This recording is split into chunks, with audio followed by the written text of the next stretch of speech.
هيا على الصلاة.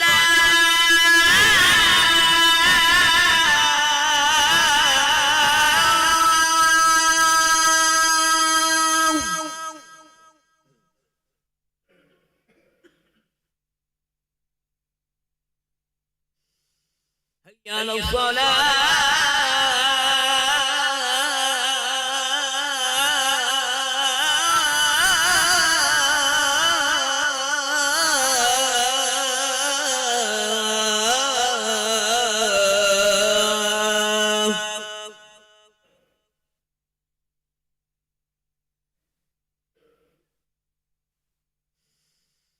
هيا على الفلاح.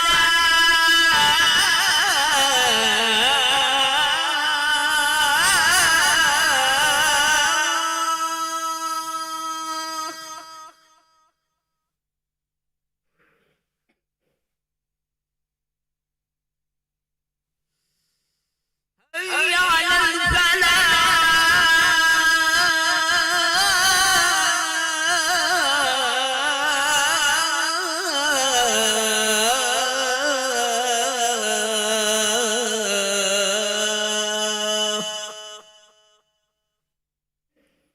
الله أكبر.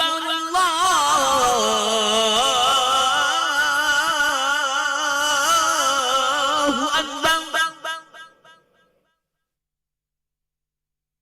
لا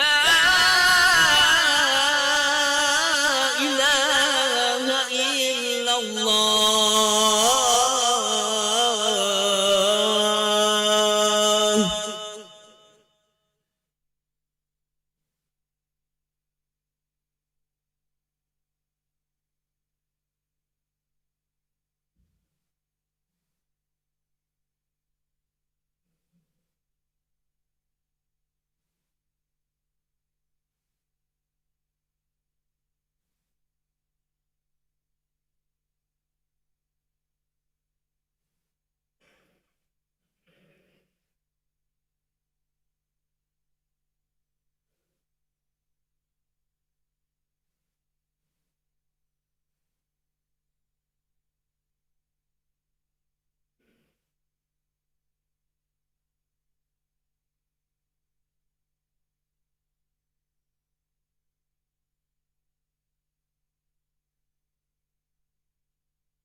أشهد أن لا إله إلا الله أشهد أن محمدا رسول الله هيا على الصلاة هيا على الفلاح قد قامت الصلاة قد قامت الصلاة الله أكبر الله أكبر لا إله إلا الله لا إله إلا الله محمد رسول الله صلى الله عليه وسلم ومحى الله ما دامت السماوات والأرض وجعلنا من صالح أهلها استووا أقيموا سوقكم واعتدلوا ودرسوا وصدقوا بسم الله الرحمن الرحيم قل أعوذ برب الناس ملك الناس الذي يوسوس في صدور الناس من جميع الناس صلي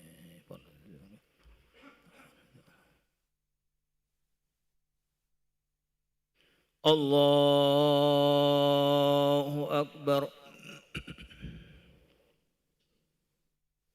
الله أكبر كبيرا والحمد لله كثيرا إني وجهت وجه الذي فطر السماء إنه صلاتي ونسك لا شريك له وذلك نستعين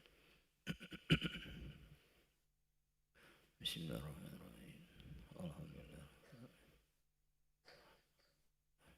إياك نعبد وإياك نستعين صراط الذين أنعمت عليهم آمين الرحيم ألم تروا كيف فعل ربك إذا أرسل عليهم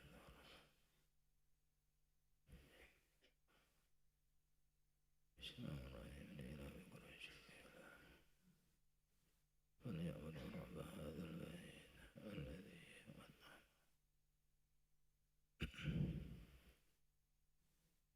الله أكبر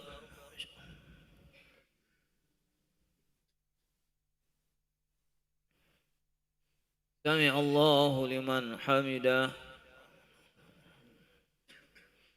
الله أكبر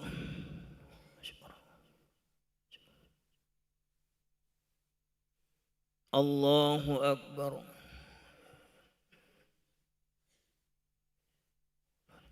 الله أكبر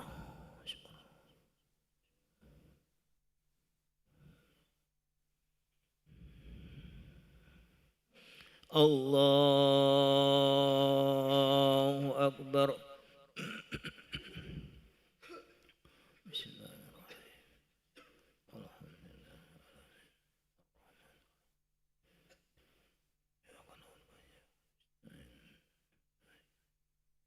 صراط الذين أنعمت عليهم الضالين بسم الله الرحمن الرحيم أرأيت الذي يكذب بالدين فذلك والمصلين الذين أنعمت عليهم بسم الله الرحمن الرحيم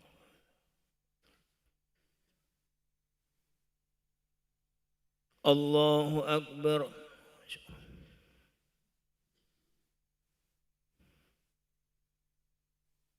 سمع الله لمن حمده الله أكبر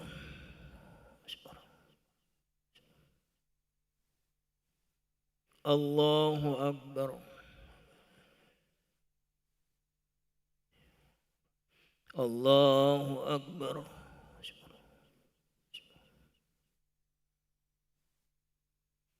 الله أكبر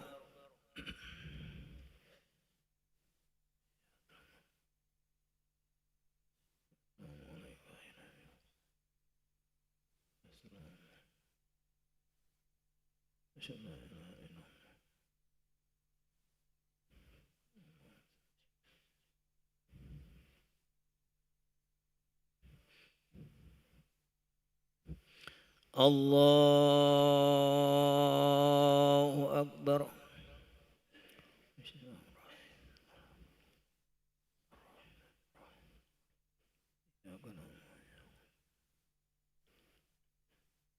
صراط الذين أنعمت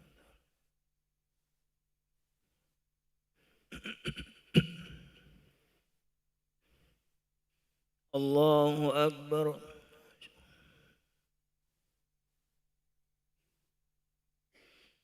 سمع الله لمن حمده. الله أكبر. الله أكبر. الله أكبر.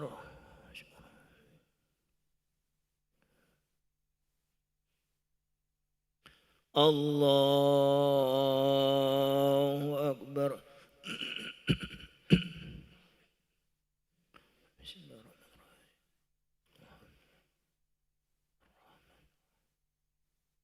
إياك نعبد وإياك نستعين. صراط الذين أنعمت عليهم.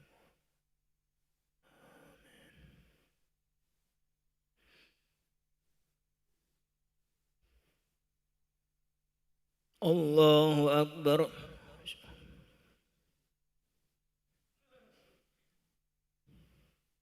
سمع الله لمن حمده.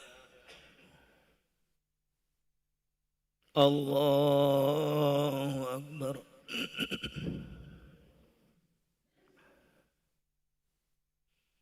الله أكبر.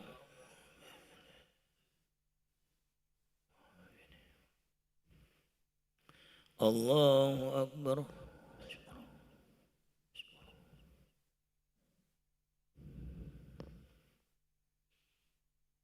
الله أكبر.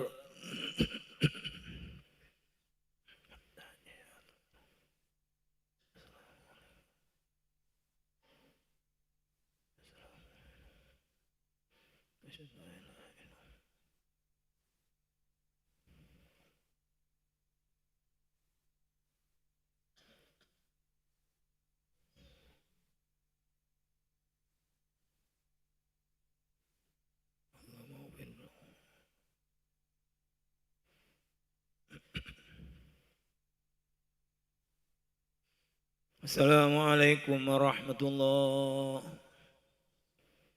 السلام عليكم ورحمة الله. الحمد لله. استغفر الله العظيم. أشهد أن لا إله إلا الله. نستغفر الله. نسألك رضاك والجنة ونعوذ بك من سخطك والنار. أشهد أن لا إله إلا الله. نستغفر الله. نسألك رضاك والجنة ونعوذ بك من سخطك والنار. أشهد أن لا إله إلا الله. نستغفر الله. نسألك رضاك والجنة ونعوذ بك من سخطك والنار. اللهم إنك عفو كريم تحب العفو فاعف عنا. اللهم إنك عفو كريم تحب العفو فاعف عنا. اللهم إنك عفو كريم تحب العفو فاعف عنا يا كريم. إلهي يا ربي يا ربنا يا معبود. سبحان الله.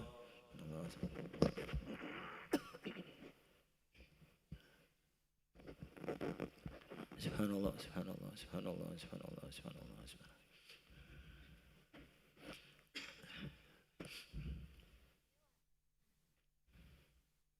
سبحان الله. سبحان الله. سبحان الله. سبحان الله.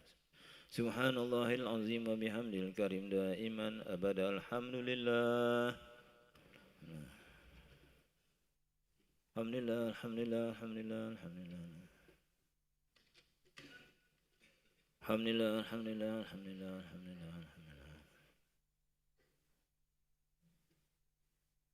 لله. الحمد لله. الحمد لله. الحمد لله. الحمد لله رب العالمين على كل حال وفي كل حال وبنعمة. الله أكبر. الله أكبر. الله أكبر. الله أكبر. الله أكبر. الله أكبر. الله أكبر. الله أكبر. الله أكبر. الله الله أكبر الله أكبر الله أكبر الله أكبر الله أكبر الله أكبر كبيرا والحمد لله كثيرا وسبحان الله بكرة وأصيلا لا إله إلا الله وحده لا شريك له له الملك وله الحمد يميت وهو على كل شيء قدير ولا حول ولا قوة إلا بالله العلي العظيم أعوذ بالله من الشيطان الرجيم بسم الله الرحمن الرحيم الحمد لله رب العالمين حمدا شاكرين حمدا نائمين حمدا يوافي نعمه ويكافئ مزيدا يا ربنا لك الحمد كما ينبغي لجلالك الكريم وعظيم سلطانك اللهم لك الحمد ولك المشتكى وأنت المستعان ولا حول ولا قوة إلا بالله العلي العظيم سبحانك لا نحصي ثناء عليك أنت كما استعلى نفسك فلك الحمد حتى ترضى فلك الحمد بعد رضا فلك الحمد إذا رضيت أنا دائما أبدا اللهم صل على حبيب الرحمن أدد ما يكون ما قد كان اللهم صل على سيدنا محمد عدد ما في علم الله صلاة دائمة بدوام ملك الله اللهم يا فارق الفرقان ومنزل القرآن بالحكمة والبيان بارك اللهم لنا في شهر رمضان بارك اللهم لنا في شهر رمضان بارك اللهم لنا في شهر رمضان اللهم إنا على ذكرك وشكرك وحسن عبادتك اللهم جملنا بالعافية والسلامة وقنا بالتقوى والاستقامة وأعذنا من موجبات الندامة إنك سميع الدعاء اللهم أجرنا من النار سالمين وادخلنا الجنة بسلام آمنين وقنا شر الظالمين فانصرنا على القوم الكافرين يا مجيب برحمتك يا أرحم الراحمين اللهم اغفر لنا ولوالدينا ولأولادنا ولإخواننا ولمشايخنا ولأصحابنا ولأحبابنا ولمن أحسن إلينا وللمؤمنين والمؤمنات والمسلمين والمسلمات الأحياء برحمتك يا أرحم الراحمين ربنا تقبلنا إنك أنت السميع العليم وتب علينا إنك أنت التواب الرحيم ربنا آتنا من لدنك رحمة وهيئ لنا من أمرنا رشدا ربنا آتنا في الدنيا حسنة وفي الآخرة حسنة وقنا عذاب النار وادخلنا الجنة مع الأبرار يا عزيز يا غفار رب العالمين وصلى الله على سيدنا محمد وعلى آله وصحبه أجمعين سبحان ربك رب العزة عما يصفون وسلام على المرسلين والحمد لله رب العالمين الفاتحة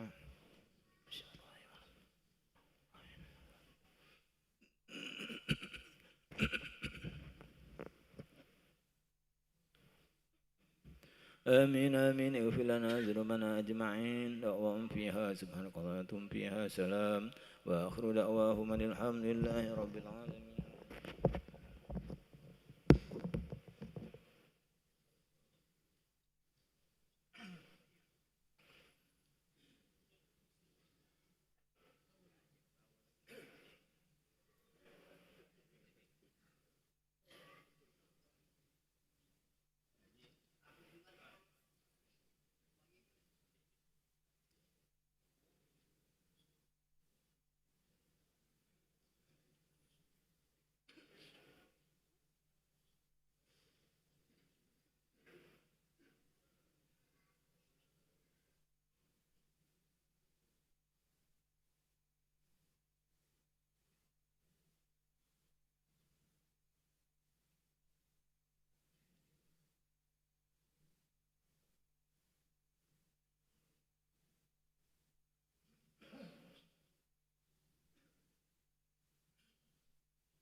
Bismillahirrahmanirrahim. Assalamualaikum warahmatullahi wabarakatuh. Hadirin dan para pemirsa YMM TV yang dirahmati Allah, segala puji bagi Allah yang mana telah memberikan kita kenikmatan sehingga kita bisa berkumpul pada siang hari ini dalam rangka Cawisan Ba'da Zuhur.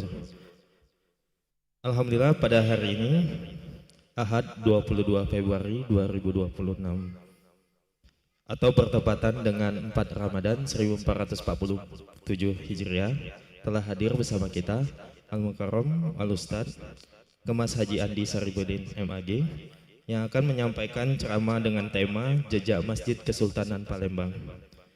Dan juga kami informasikan kepada para jemaah yang ingin bertanya terkait pembahasan kami, persilakan menuju ke mikrofon yang telah kami sediakan dengan menyebutkan nama, asal domisili dan pertanyaan.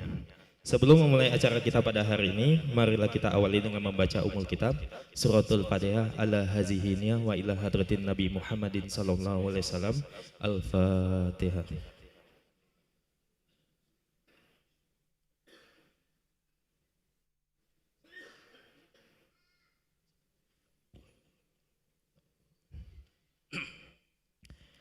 Baiklah, kami himbau kepada para jamaah, bagi yang belum niat itikaf, silakan untuk meniatkan itikaf serta untuk keamanan dan kenyamanan dalam beribadah.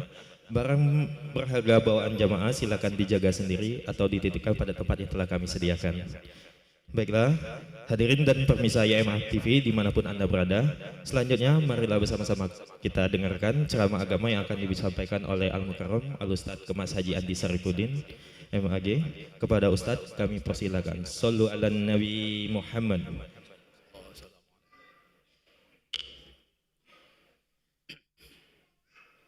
Bismillahirrahmanirrahim.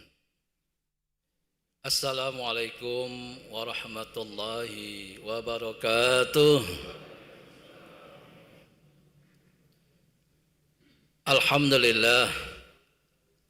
Alhamdulillahilladzi arsala rasuluhu rahmatan lil alamin wa anzala kitabahu hudan lil muttaqin.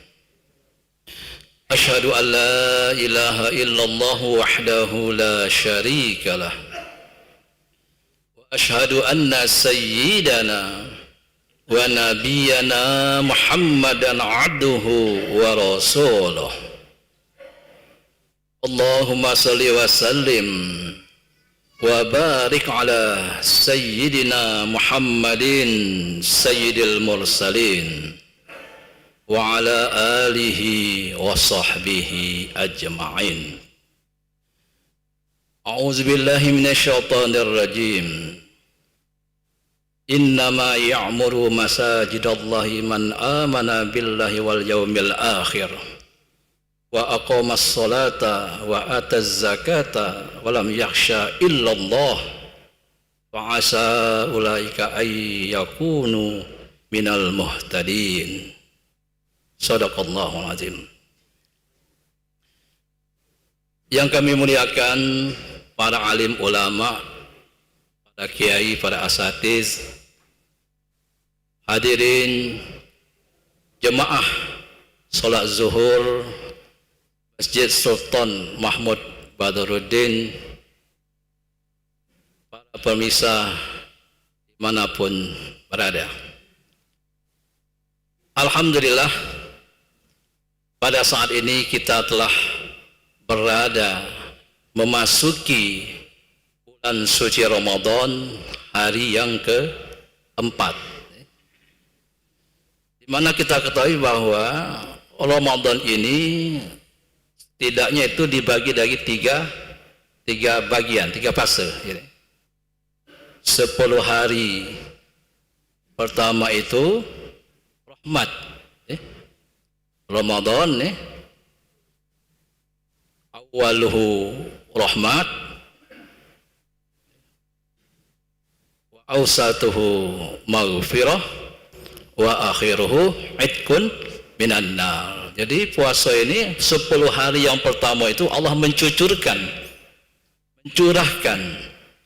menurunkan rahmatnya bagi kita semua, dan 10 hari yang kedua itu Allah mengampuni maghfirah segala dosa-dosa kita, dan 10 hari yang terakhir itu adalah idkun minan nar, pembebasan dari api neraka. Nah, mudah-mudahan hadirin sekalian, kita memohon kepada Allah Subhanahu wa taala kiranya di dalam kita melaksanakan ibadah bulan suci Ramadan ini, Allah Subhanahu wa taala akan senantiasa memberikan, mencucurkan rahmatnya kepada kita, mengampuni segala dosa-dosa kita, dan terakhir kita dimasukkan oleh Allah Subhanahu wa taala dalam Jannatun Na'im ma'al anbiya syuhada wa sholihin. Dan mudah-mudahan kita dapat melaksanakan ibadah puasa kita ini semakin hari semakin meningkat dari tahun-tahun sebelumnya. Amin ya rabbal alamin. Bapak Ibu hadirin jemaah yang dimuliakan oleh Allah Subhanahu wa taala, pada saat ini kita berada duduk di salah satu tempat yang paling mulia, tempat yang paling dicintai oleh Allah Subhanahu wa taala di permukaan bumi ini, yaitu adalah masjid.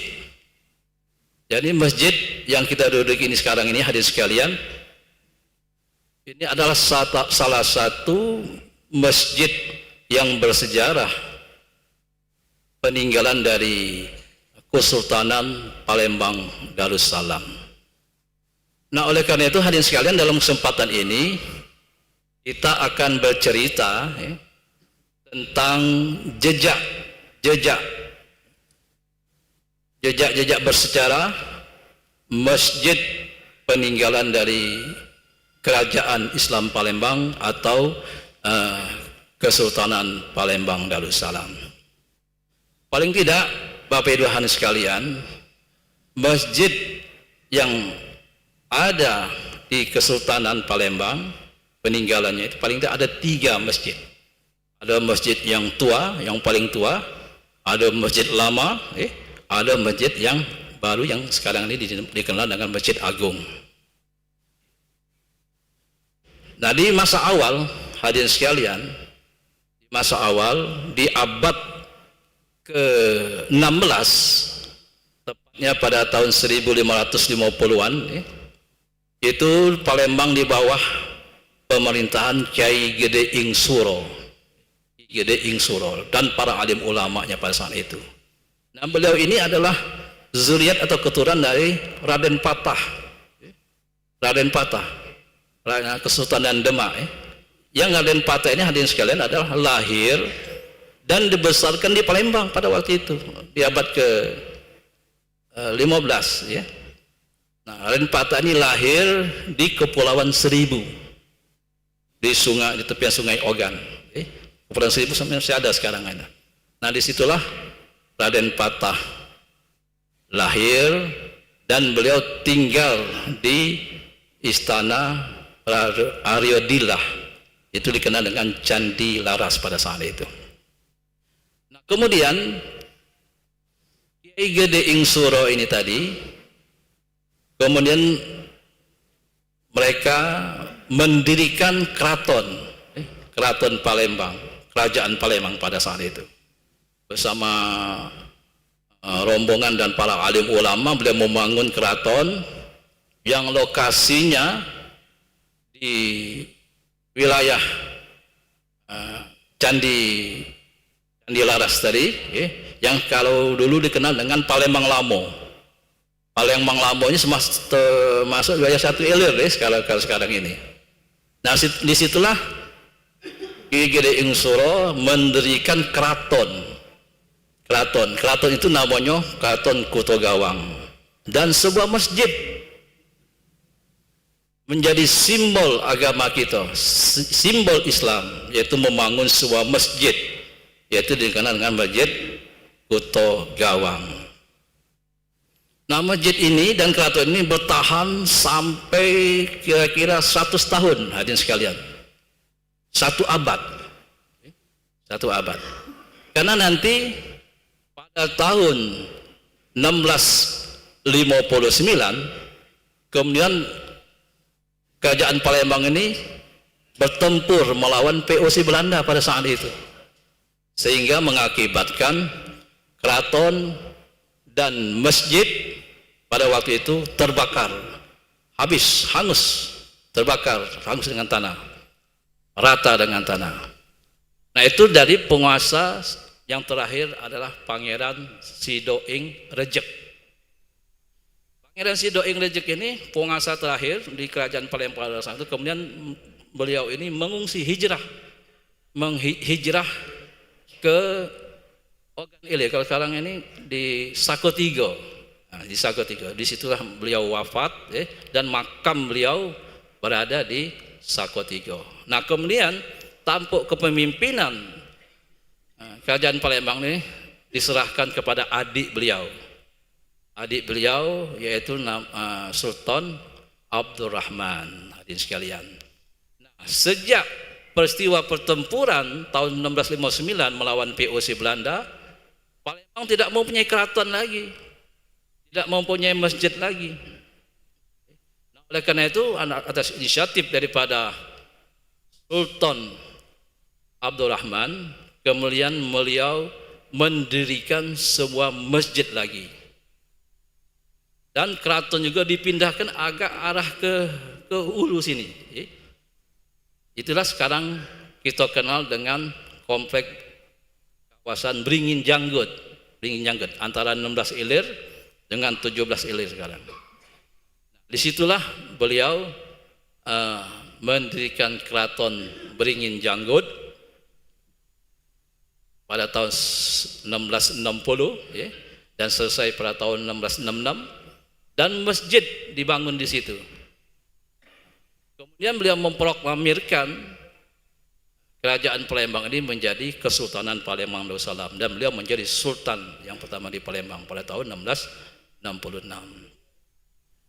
Nah, kemudian hadirin sekalian, karena pertumbuhan dan perkembangan umat Islam pada saat itu semakin hari semakin berkembang, semakin banyak jemaahnya, sehingga untuk melaksanakan ibadah di dalam masjid itu sehingga tidak tertampung lagi bagi jemaah yang akan melaksanakan ibadah masjid tadi. Nah, oleh karena itu menantu beliau,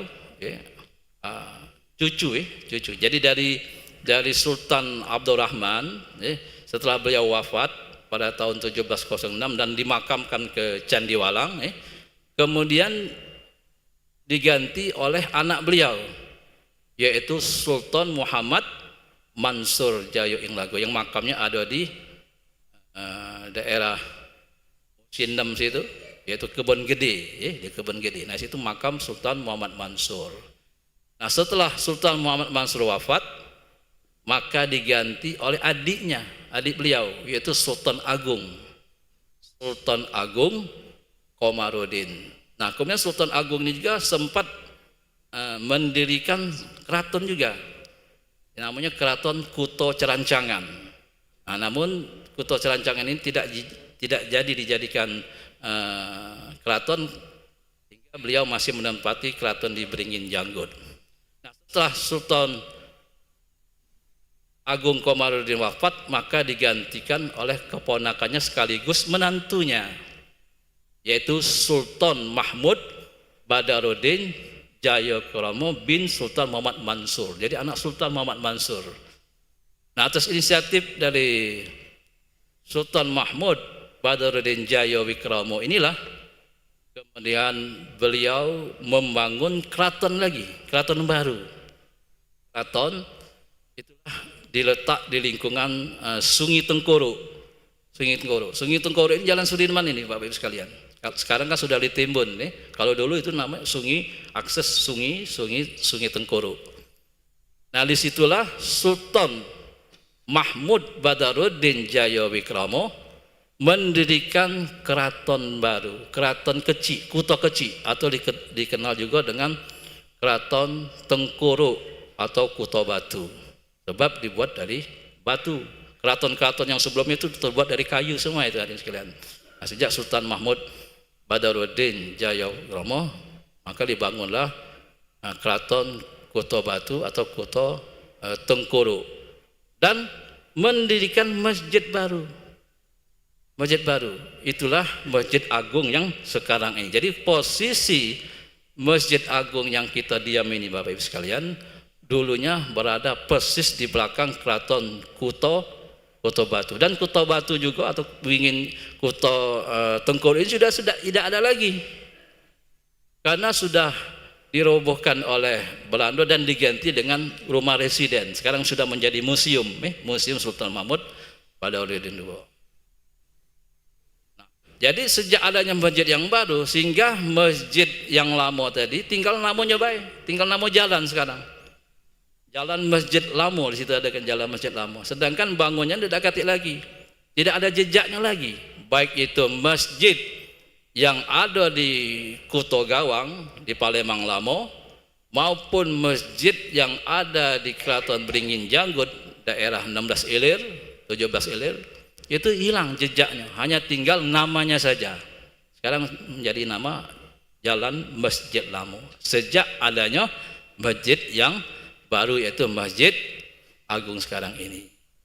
Nah, jadi di zaman Kesultanan Palembang Darussalam di bawah pemerintahan Sultan Mahmud Badaruddin Jayabekromo ini, beliau mendirikan masjid yang dulunya dikenal dengan Masjid Sultan Palembang, yang didirikan oleh Sultan Mahmud Badaruddin Jayabekromo ini pada tahun 1738 atau tahun 1151 Hijriah. Jadi kalau 1738, kalau sekarang ini sudah hampir 3 abad Bapak Ibu sekalian, sudah 300 tahun usia masjid yang sekarang kita duduk bersama-sama sekarang ini. Nah, Masjid Agung ini Bapak Ibu sekalian, itu dulunya lokasi ini dikelilingi oleh sungai untuk akses transportasi dan untuk mensucikan diri, mengambil air wudhu dan sebagainya, itu dikelilingi dengan sungai. Kalau di sebelah Ilir sana itu berbatasan dengan Sungai Tengkuru tadi, Sungai Tengkuru. Kemudian di sebelah darat itu ada Sungai Kapuran, kemudian seberang laut itu ada Sungai Musi, dan ada juga Sungai Sekana. Nah, jadi dikelilingi oleh sungai. Nah, kemudian sungai-sungai ini kan ditimbun, terutama sejak zaman kolonial Belanda untuk modernisasi kota, ya. Maka Sungai Tengkuru itu ditimbun sekitar tahun 1929 dan menjadi ruas jalan Sudirman sekarang ini. Nah, adapun Bapak Ibu sekalian, bentuk daripada Masjid Agung ini itu mempunyai ciri khas arsitektur khas Palembang, Melayu Palembang. Ditopang dengan 4 tiang soko guru yang besar, kemudian ditopang juga dengan tiang yang lebih kecil, di sekelilingnya itu ada 12. Nah, itu syarat dengan makna simbolis, makna agamis Bapak Ibu sekalian. 4 tiang soko guru ini itu melambangkan sahabat Nabi, sahabat yang 4, sahabat Nabi, sahabat yang 4. Kemudian 12 tiang yang lebih kecil ini itu melambangkan tanggal kelahiran junjungan agung kita Nabi Muhammad sallallahu alaihi wasallam, itu 12 Rabiul Awal. Dengan hadirnya Masjid Kesultanan ini, sehingga mengakibatkan masjid atau Palembang pada saat itu, Kesultanan Palembang pada saat itu menjadi pusat kajian peradaban Islam di Nusantara Bapak Ibu sekalian. Setelah Aceh, ada 4 pada saat itu, ada 4 sebagai pusat kajian peradaban Islam di Nusantara setelah Aceh. Setelah Aceh kemudian diambil alih kepada Palembang dan seterusnya ke Banjarmasin dan ke Sumatera Barat. Bapak Ibu hadirin yang kami muliakan, jadi bentuk bangunan Masjid Agung ini mempunyai arsitektur yang khas hadirin sekalian. Bentuknya saja misalnya, bentuknya ini kan berundak 3 dan ditambah dengan, kalau kita lihat dari luar, dari kejauhan itu atapnya berundak 3 dan di atas sekali itu ada mahkota, puncaknya itu ada mahkota. Nah itu menurut Hamka di dalam bukunya itu bermaknakan syariat, thariqah, hakikat dan makrifat.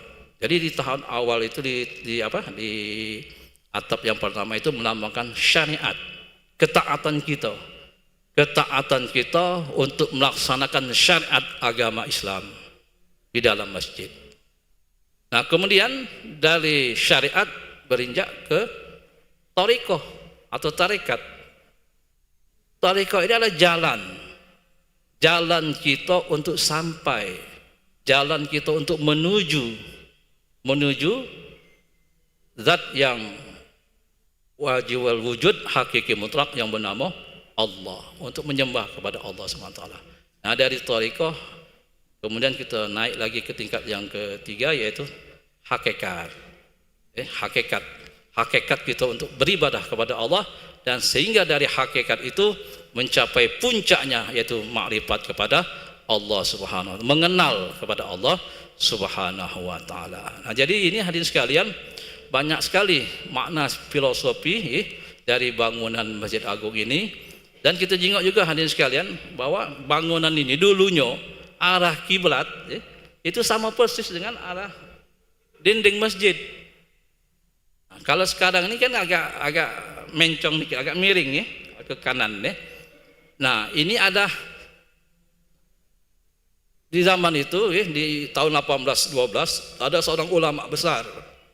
Ulama besar itu juga berguru menaun di tanah suci, menjadi sahabat teman ulama Palembang yaitu Syekh Abdul Somad Al-Palembani. Nah, ulama ini namanya Syekh Abdurrahman Al-Misri Al-Betawi yang tinggal di Betawi. Nah, pada saat itu setelah beliau pulang dari tanah suci, beliau singgah di Palembang, di Kesultanan Palembang saat itu. Nah, karena beliau ini adalah seorang tokoh atau pakar dalam ilmu falak. Nah, dilihatnya arah kiblat Masjid Agung ini kurang tepat menurut perhitungan ilmunya, ilmu falak ini. Nah, jadi agak bergeser. Maka oleh karena itu beliau atas dengan ilmunya itu memberi masukan kepada sultan pada saat itu supaya arah kiblat masjid itu agak digeser sedikit. Nah, hampirlah sekarang ini hadirin sekalian. Jadi arah kiblat masjid kita ini agak mencong sedikit ke kanan. Nah, itu jadi. Nah, jadi itu diukur kembali, diperhitungkan kembali oleh salah satu ulama besar yaitu Syekh Abdurrahman Al-Misri. Nah, itu hadis sekalian. Nah, kemudian yang paling penting Bapak Ibu sekalian, bahwa masjid ini, Masjid Agung ini itu sejak zaman dahulu, sejak zaman berdirinya di zaman Kesultanan Palembang itu bermazhabkan Imam Syafi'i. Makanya di dalam beribadah kita di dalam masjid ini, kalau subuhnya berkunut, nah itu ada zikir, ada wirid, kemudian tentang untuk akidahnya itu akidah ahli sunnah wal jamaah. Nah, sampai sekarang ini terus itu sudah kita pertahankan dan kita kembangkan sehingga pelaksanaan ibadah di dalam Masjid Agung ini kita mempertahankan amaliyah ibadah yang telah diwarisi sejak zaman datuk kita, ulama-ulama Palembang zaman itu. Sudah berapa banyak di Palembang ini melahirkan para alim ulama hadirin sekalian. Kita kenal ada namanya Syekh Abdul Somad Al-Palembani, ada lagi Syekh Muhyiddin bin Syihabuddin, ada Kemas Ahmad bin Abdullah, Kemas Muhammad bin Ahmad dan lain sebagainya yang menjadi ulama, alim ulama, mengurus dan mengajar di Masjid Agung ini. Insya Allah nanti mudah-mudahan hadirin sekalian untuk lebih lanjutnya nanti kita ceritakan tentang para alim ulama di masa Kesultanan Palembang Darussalam di pertemuan-pertemuan yang akan datang. Jadi Bapak Ibu sekalian, di Masjid Agung ini amal ibadahnya banyak sekali, aktivitas visi dan misi program di masjid kita ini, terutama lagi pada waktu bulan Ramadan sekarang ini, Ramadan. Nah, kita menghidupkan Ramadan hadirin sekalian dengan kita melaksanakan, di samping kita melaksanakan sholat 5 waktu secara berjamaah, kemudian juga ada tausiah, cawisan, ceramah agama setiap sholat, pada zuhur, pada asar, sebelum maghrib misalnya, subuh dan lain sebagainya.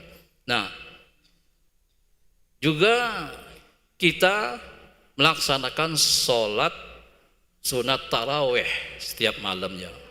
Nah, ini agak berbeda hadirin sekalian. Sebab apa? Di Masjid Agung ini membaca surahnya itu hadirin sekalian itu satu malam satu juz. Satu malam satu juz. Jadi insya Allah kita melaksanakan ibadah tarawih sebulan penuh, insya Allah kita khatam Al-Quran hadirin sekalian. Nah, samping itu juga kita juga mengadakan berbuka bersama hadirin sekalian kemudian bertadarus Al-Quran dan ibadah yang lain seperti kita iktikaf di dalam masjid ini. Jadi mari kita manfaatkan hadirin sekalian bulan Ramadan ini untuk meningkatkan amal ibadah kita. Sebab di Ramadan ini amal ibadah kita ditingkatkan oleh Allah Subhanahu wa taala pahalanya kan. Kalau hari-hari biasa itu, bulan-bulan biasa pada sunat tetap sunat pahalanya. Tapi kalau di bulan Ramadan ini amal ibadah kita ditingkatkan. Pahala sunnah menjadi wajib. Pahala wajib menjadi berlipat ganda hadirin sekalian. Tiduknya wong puasa itu lagi menilai ibadah, tiduk wong puasa itu ibadah itu.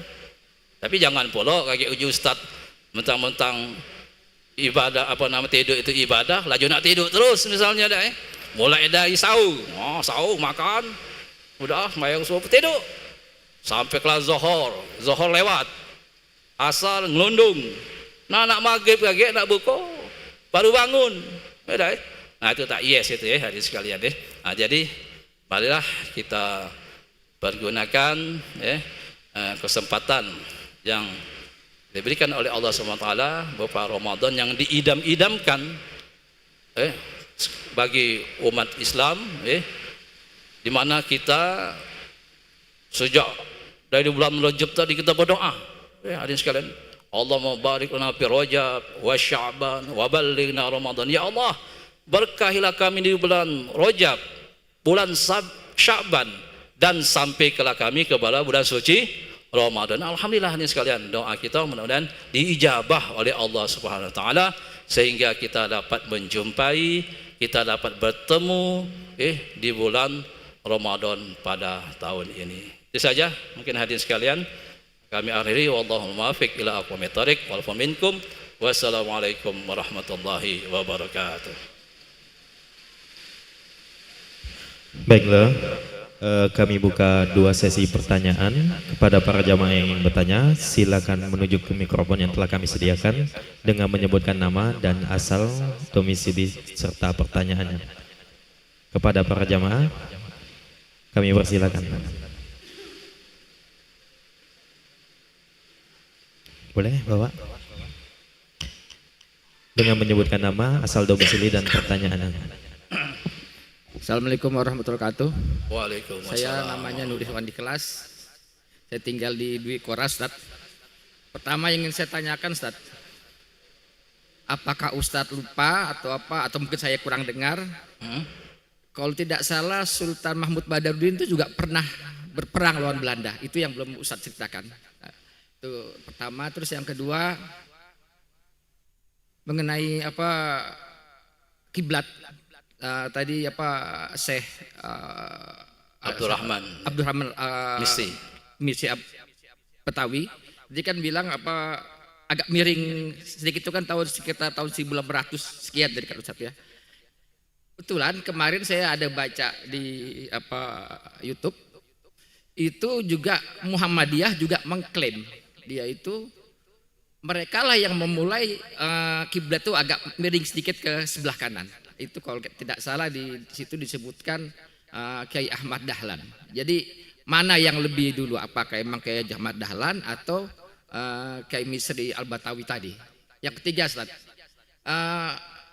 bersyukur sekali kita ini bahwa Masjid Sultan Mahmud Badarudin ini bermazhab lebih ke Syafi'i. Cuma yang saya perhatikan banyak sekali masjid kita di luar ini sudah tidak lagi pakai 23 rakaat, Ustaz. Kebanyakan pakai 11. Nah, kebetulan saya pernah di Aceh. Di Aceh itu juga sama dengan kita ahli sunnah wal jamaah. Mereka justru sudah mengklaim bahwa mereka itu adalah ahli sunnah wal jamaah. Mazhab mereka di provinsi Aceh itu. Sehingga adapun yang seperti tadi, apalagi ada Wahabi itu agak sedikit terhalangi dia. Nah, apakah kita bisa seperti itu? Terima kasih, Ustaz. Assalamualaikum warahmatullahi wabarakatuh. Waalaikumsalam.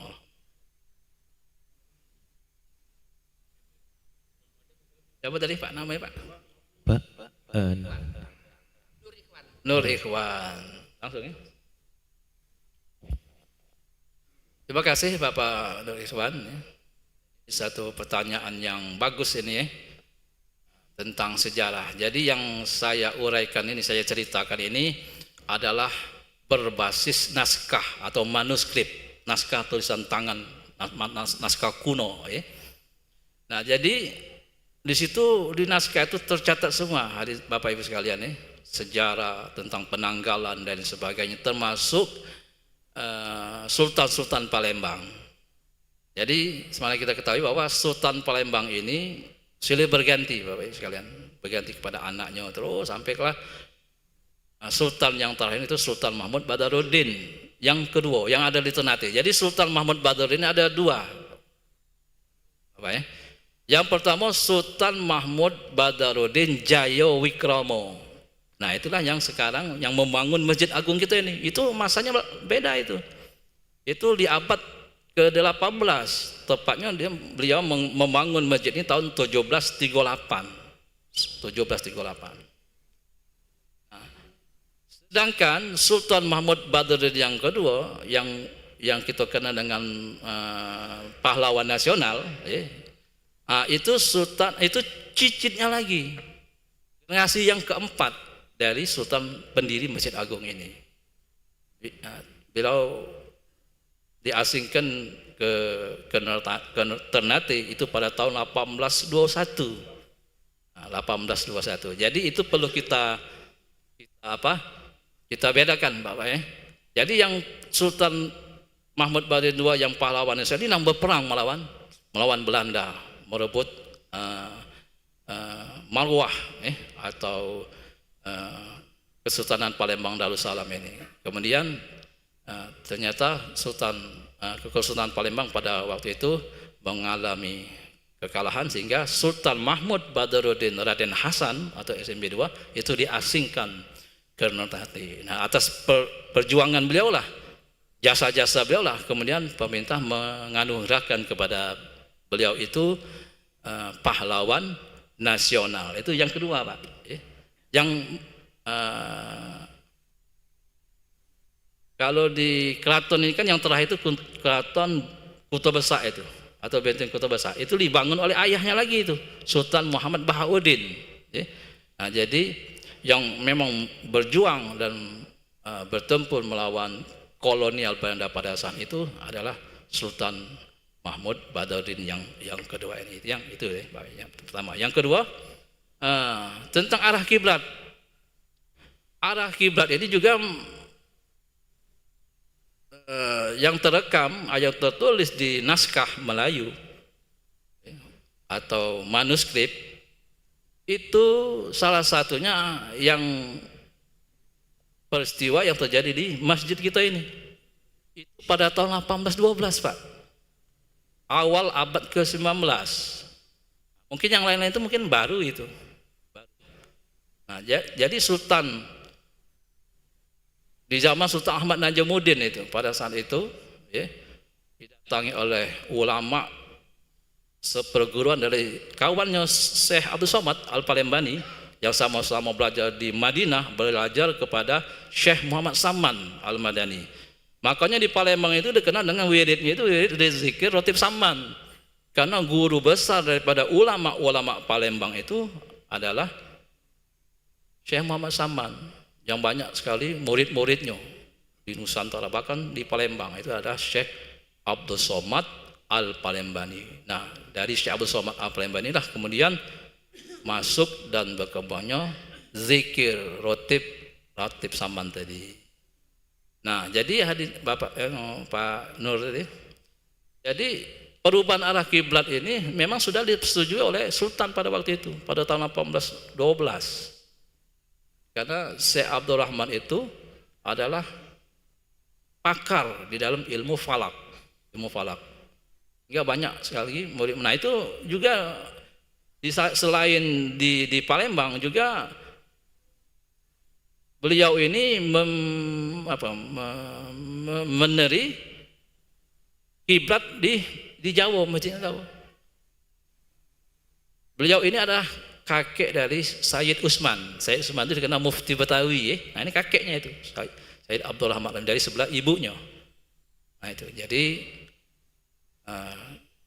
mungkin setelah itu, nah baru setahu saya nih dari sejarah itu, salah satu masjid yang tua peninggalan masa silam adalah Masjid Sultan Mahmud Badruddin Jaya Wikromo atau Masjid Agung.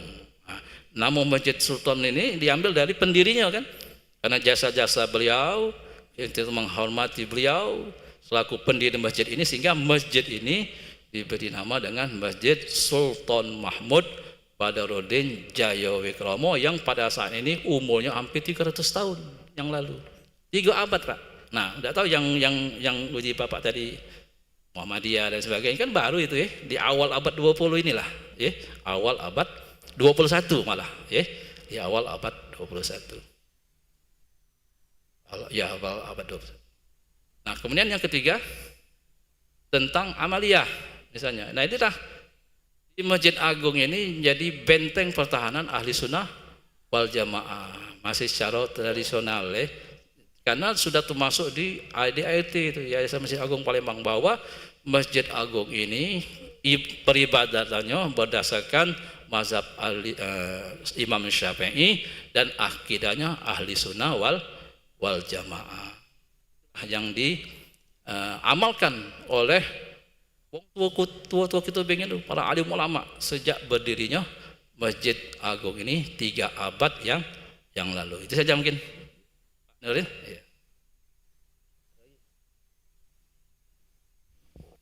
Baiklah, kepada para jamaah kami buka satu sesi pertanyaan kepada para jamaah yang ingin bertanya. Kami persilakan dengan menyebutkan nama dan asal domisili serta pertanyaannya. Assalamualaikum warahmatullahi wabarakatuh. Waalaikumsalam. Perkenalkan, nama saya Herman Yasin, berasal dari Pelaju, Pak. Saya ingin menanyakan, Pak, dulu waktu zaman Pak Mal'an ada nama Prameswara, ya. Nama seorang raja yang namanya Prameswara. Dia ikut juga mendirikan Masjid Sultan Mahmud Badruddin II ini menurut beliau. Nah, kemudian saya bangga Pak Saripudin bahwa kita punya masjid yang masih ada dari dahulu sampai sekarang tidak dirombak. Artinya tetap dalam cagar budaya. Teman saya yang dari Bandung datang ke masjid ini, hebat Pak Herman masjid kamu katanya. Masjid kami di Jawa Barat dirombak semua, jadi hilang aslinya. Nah, kita ini mengadakan ceramah ini Pak Saripudin, kadang-kadang sejarah masjid ini sekali dalam setahun. Hari ini saya baru mendengar dari tahun yang lalu. Nah, puasa tahun yang lalu. Nah, alangkah baiknya Pak kalau Bapak atau tim Bapak mengarang sebuah buku yang menceritakan mengenai Masjid Agung Sultan Mahmud Badarudin II ini, diterjemahkan dalam buku. Jadi kami bisa membacanya Pak melalui buku. Walaupun sekarang ada, saya dengar-dengar bukunya yang ada, tapi masih catatan-catatan lama itu. Demikian Pak, terima kasih. Wabillahi taufiq wal hidayah. Wassalamualaikum warahmatullahi wabarakatuh. Waalaikumsalam. Terima kasih Pak. Ya, itu masukan yang bagus sekali itu. Ya. Itu menandakan kita jangan sampai kita melupakan sejarah kita, terutama tentang syiar agama kita hadirin sekalian. Karena di Palembang itu dikenal dengan negeri yang agamis, ya. Zaman Kesultanan Palembang Darussalam. Jadi masjid itu tidak bisa dipisahkan dari kesultanan. Nah, selama ini ada catatan-catatan tentang sejarah kesultanan misalnya, atau sejarah pendirian masjid, ya. Itu hanya tertulis di naskah-naskah Bapak, ya, atau manuskrip. Naskah manuskrip itu tulisannya tulisan Melayu, Arab Melayu. Ya, jadi memang sangat terbatas untuk dikonsumsi oleh apalagi budak-budak main hari. Mungkin tidak tahu apa dia tulisan bahasa Arab Melayu itu. Tidak, ya? Dia itu tulisannya tulisan aksaranya aksara Arab, tapi bahasanya bahasa Indonesia, bahasa Melayu. Jadi Arab Melayu. Nah, itu sudah jarang lagi juga Pak sekarang, sampai sekarang ini budak-budak generasi muda, anak-anak kita ini untuk dapat membaca naskah atau manuskrip dalam bahasa Arab Melayu. Karena sayang sekali, karena kita mau mempelajari sejarah dan lain sebagainya, itu tercatat di naskah atau Melayu tadi. Nah itu. Jadi bagus juga dimasukkan dari Pak tadi agar kiranya itu disusun nih, menjadi sebuah buku sehingga pacak dikonsumsi, dibaca oleh khayal ramai, ya. Nah, itu pernah Masjid Agung juga sudah pernah menulis buku dan juga mengeluarkan semacam selebaran, brosur tentang sejarah Masjid Agung, Masjid Sultan Mahmud Badarudin Jaya Bikami secara ringkas.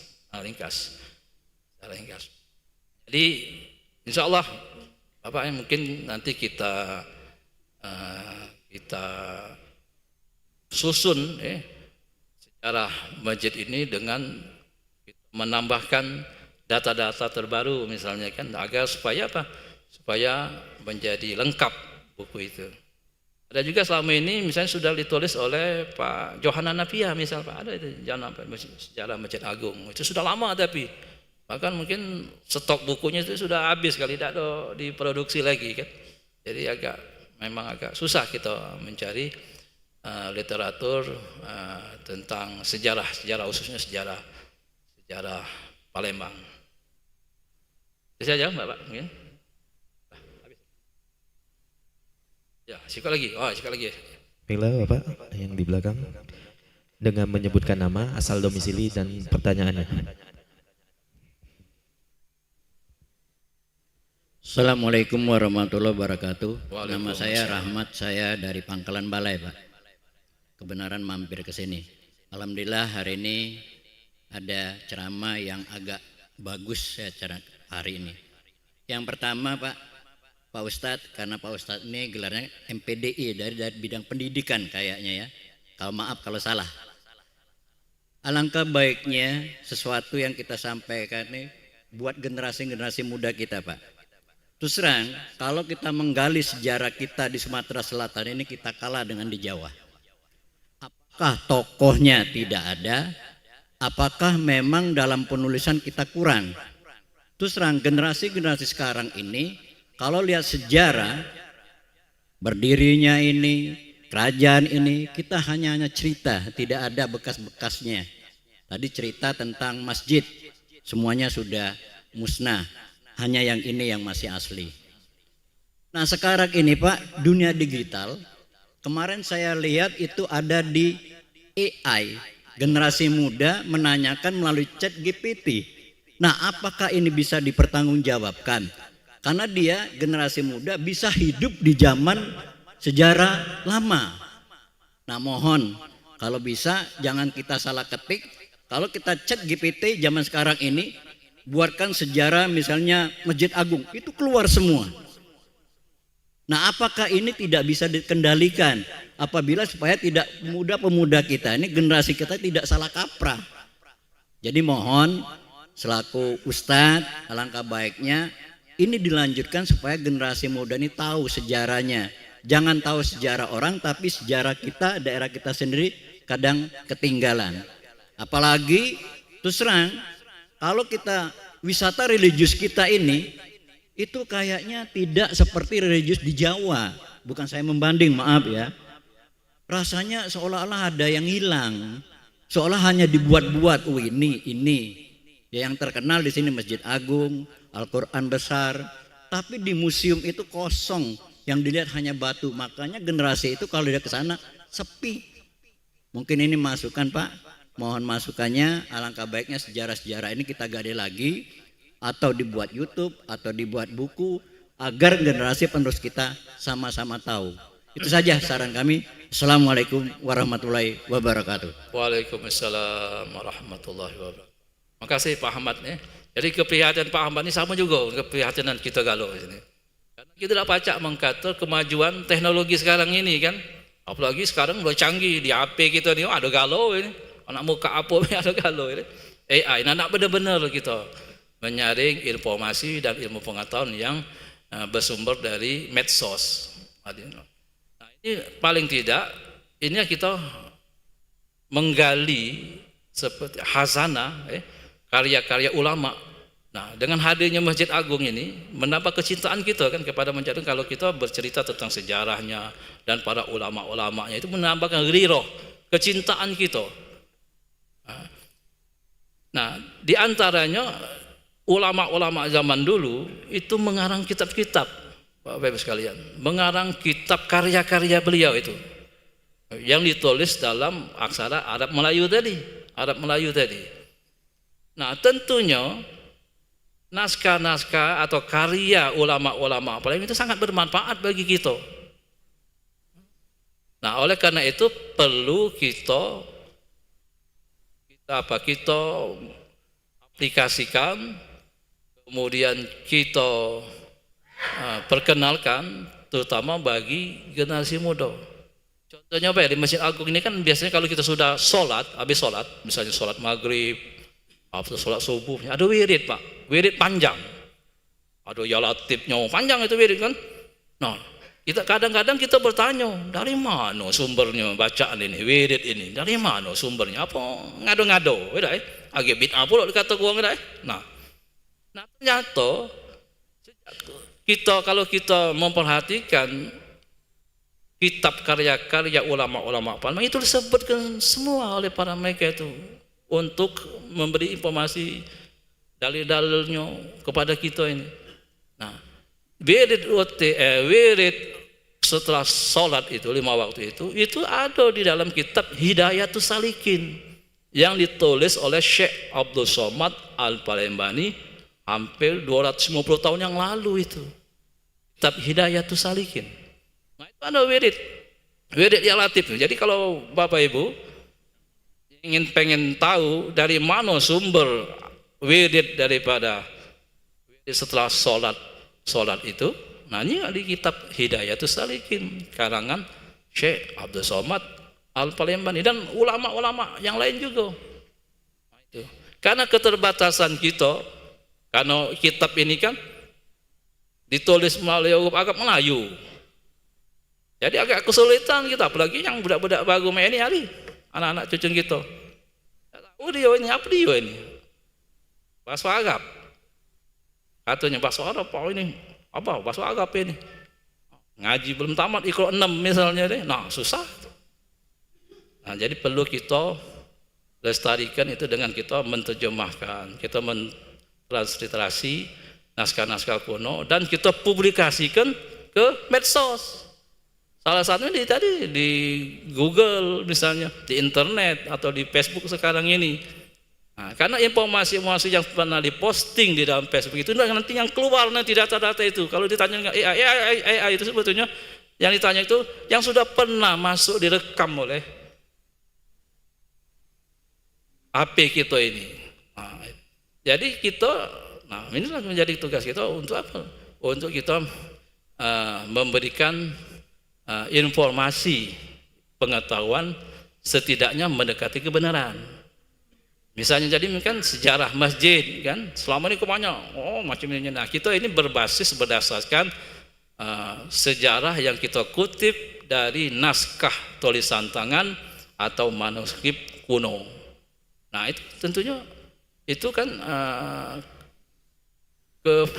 validnya lebih agak lebih kita yakini karena itu bersumber dari manuskrip tulisan tangan para alim ulama yang Palembang zaman dulu. Nah itulah mungkin tantangan kita sama-sama Pak Ahmad ya. Mari kita manfaatkan teknologi ini ya, dengan sama-sama kita menebar kebaikan dengan kita memberikan pendidikan kepada generasi muda kita, memberi pengetahuan sejarah ya, berbasiskan naskah atau muatan lokal ya. Nah, itu. Jadi mudah-mudahan apa yang kita khawatirkan bersama-sama ini insya Allah tidak terjadi nantinya kepada generasi kita, tentunya dengan mendalami nilai-nilai norma agama kita. Itu saja mungkin Pak Ahmad. Mungkin kita tutup ya. Baiklah kita tutup perjumpaan kita pada kali ini, mudah-mudahan nanti kita akan sambung di waktu-waktu yang akan datang. Mudah-mudahan dapat ada manfaatnya dan kepada Allah kami mohon ampunan. Marilah kita bersama-sama bermunajat kepada Allah Subhanahu wa taala. A'udzubillahi minasyaitonirrajim. Bismillahirrahmanirrahim. Alhamdulillahirabbil alamin. Hamdan yuafi ni'amahu kafi mazidah. Ya Rabbana lakal hamdu kama yanbaghi li jalali wajhikal karim wa azimi sultanik. Allahumma salli wa sallim ala Muhammadin tibbil qulubi wa dawaiha wa nuril absari wa diyaiha wa afiyatin abdani wa shifaiha wa ala alihi wa sahbihi wa sallim. Allahumma jama'ana hadza jam'an marhuma wa taraka min ba'dihi tafarraqa ma'suma. Allahumma inna nas'alukal huda wat tuqa wal afafa wal ghina. Allahumma ya farikal furqan wa munzilal qur'ani bil hikmati wal bayan. Barikillahumma lana fi syahri Ramadan. Barikillahumma lana fi syahri Ramadan. Barikillahumma lana fi syahri Ramadan. Rabbana atina fid dunya hasanah wa fil akhirati hasanatan wa qina azabannar. Wa shalli wa sallim ala jami'il anbiya wal mursalin walhamdulillahirabbil alamin. Taqabbalallahu minkum taqabbal ya karim. Alhamdulillah, dengan berakhirnya doa tadi berakhir pula ceramah kita pada siang hari ini. Jazakumullah khairan katsiran kepada Al-Mukarram Al-Ustaz Kemas Haji Andi Sarifudin MAG yang telah menyampaikan ceramah agamanya. Semoga ilmu yang beliau berikan bermanfaat dan bisa kita amalkan dalam kehidupan sehari-hari. Amin amin ya rabbal alamin. Kami informasikan kepada para jamaah bahwasanya